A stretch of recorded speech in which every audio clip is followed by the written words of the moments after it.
Northern Ireland. Most see it as a place full of Greenland, livestock, castles, and whiskey, a mainstream touristic view of the country, all of which, on the surface, are true to one extent or the other. But Northern Ireland has a history that goes much deeper than what most see on the surface.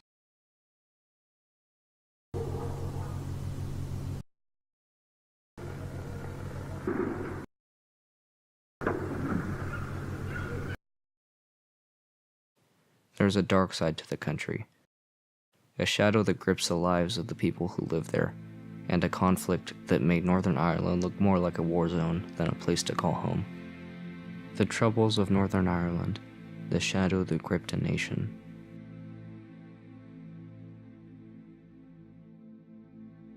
Beginning in 1968, a 3-decade conflict in Northern Ireland, known locally as the Troubles, tragically sparked, killing hundreds of people a year, making Northern Ireland an uneasy place to live for the millions residing there. However, during 1998, with help from the British, Irish, and American governments, the Good Friday Agreement was created, triumphing over old disagreements between Catholic and Protestant peoples, making Northern Ireland a stronger, safer place to reside.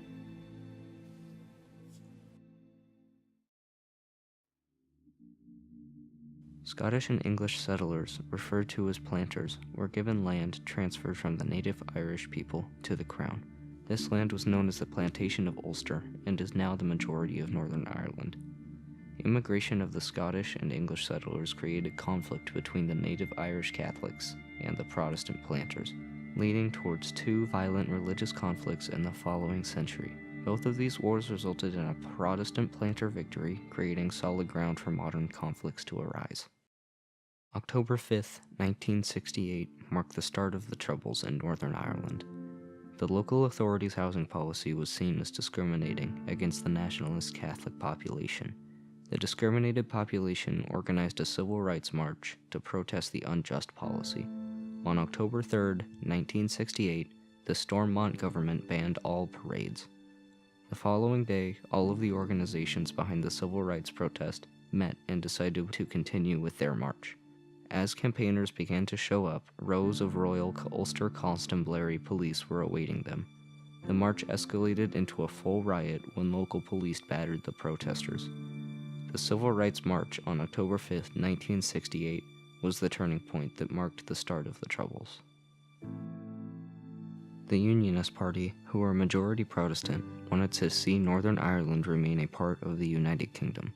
The Irish Nationalist Party, who were majority Catholic, wanted to see Northern Ireland rejoin its counterpart and create a united Ireland. Though this conflict that followed from this disagreement was not deemed a religious one, the separate beliefs played a part in the rage that literally separated a country. Peace lines were created after repeated violence between Unionists and Nationalists. The stated purpose of these peace lines was to minimize intercommunal violence between the two parties. However, the peace lines did not always hold. Bridie Murphy, a young 11-year-old Catholic girl living near a peace line, recalled in her diary just one of the nights a shooting took place outside of her home on April 28, 1994. She wrote, "I had seen the men on the Protestant sides of the fence. They were cutting through the fence. Every time that happened before, one of the Protestant men came over and shot one of us Catholics. The shooting started. I heard a man screaming, 'I have been shot.' I could hear people shouting someone was dead. I was sitting there on my bed, crying." Children who grew up during the Troubles saw militarization, destruction, and death on a mass scale during their lives.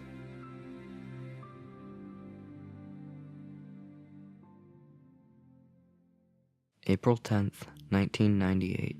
After 22 months of intensive negotiations between 8 of the 10 Irish parties, Britain, and U.S. Senator George Mitchell, a formal agreement was reached tailoring to the end of the Troubles. 71% of Northern Ireland voted yes to pass the Good Friday Agreement.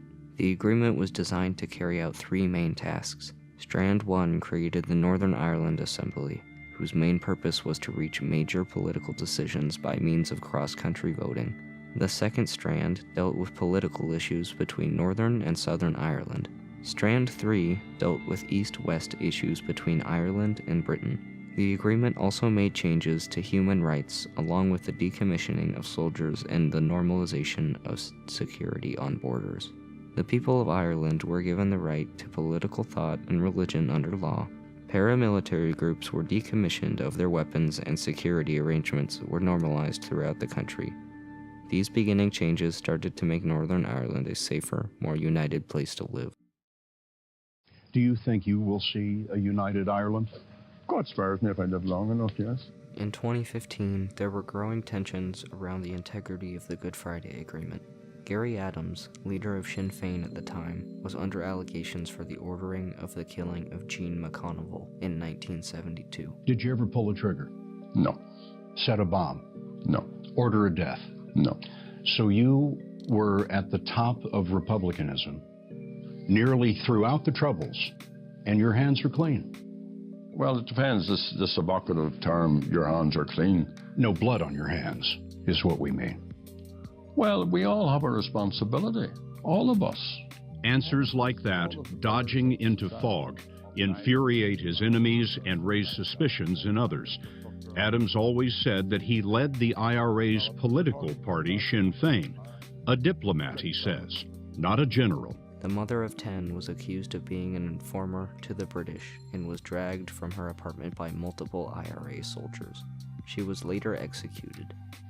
This is her daughter, Helen, at the time, with some of her brothers and sisters. Helen, I believe you're looking after the family. How are you managing to cope? Okay. When do you think you'll see your mummy again? Tomorrow. Gary Adams was never found guilty. However, he formally resigned as leader of Sinn Féin on February 10, 2018. My father, Randall Hine, visited Northern Ireland in the late 90s. He describes a place in between a war zone and a normal country. I worked in an office in Belfast, and there were people from different ends of the political spectrum. There were some that were Northern Irish and very much considered themselves Irish, but also part of the United Kingdom. And there are others that were born in Ireland and had moved to Belfast and were working in the office. And they were very different in terms of their political ideologies, their religions, their backgrounds. So it was really still a stressful time when I was there. So the shootings were common? They were less common then. This was after some of the peace accords, but it still didn't stop all of the violence. On the other side, I also had the chance to go with some folks who were originally from Ireland and moved to Northern Ireland. And so we went on a tour and we went to Falls Road, which was an area in Ireland that was on the border between where the communities were that were heavily Irish and heavily Northern Irish. And so we went to Sinn Féin headquarters, we went to a number of different cemeteries and heard from their perspective how they felt that they were very much pressed, their voices weren't heard, and talked a little bit about some of the violent activities and why they thought that was potentially necessary for them to have the right representation that they wanted. On January 20th, 2019, a car bomb was detonated outside a courthouse in central Londonderry. The bomb caused no injuries and no major damage, however the intent was clearly to cause major injury or death. The attack was mostly attributed to the new IRA, a radical Republican group opposed to the agreement that officially ended the Troubles. Politicians from opposing sides both condemned the attack and deemed it radical and unnecessary. For 3 decades, Northern Ireland was a place of strife for nearly everyone who lived there, adults and children alike. Unnecessary bitter hatred over simple issues plagued the country again and again. Over 3,000 people were killed, and over 50,000 were maimed, covering a 30-year span. The Good Friday Agreement didn't solve all of Northern Ireland's problems. The shadow of hatred still grips the lives of the people who live there, but it grips a little less. The people of Northern Ireland don't have to like each other, they just have to live together.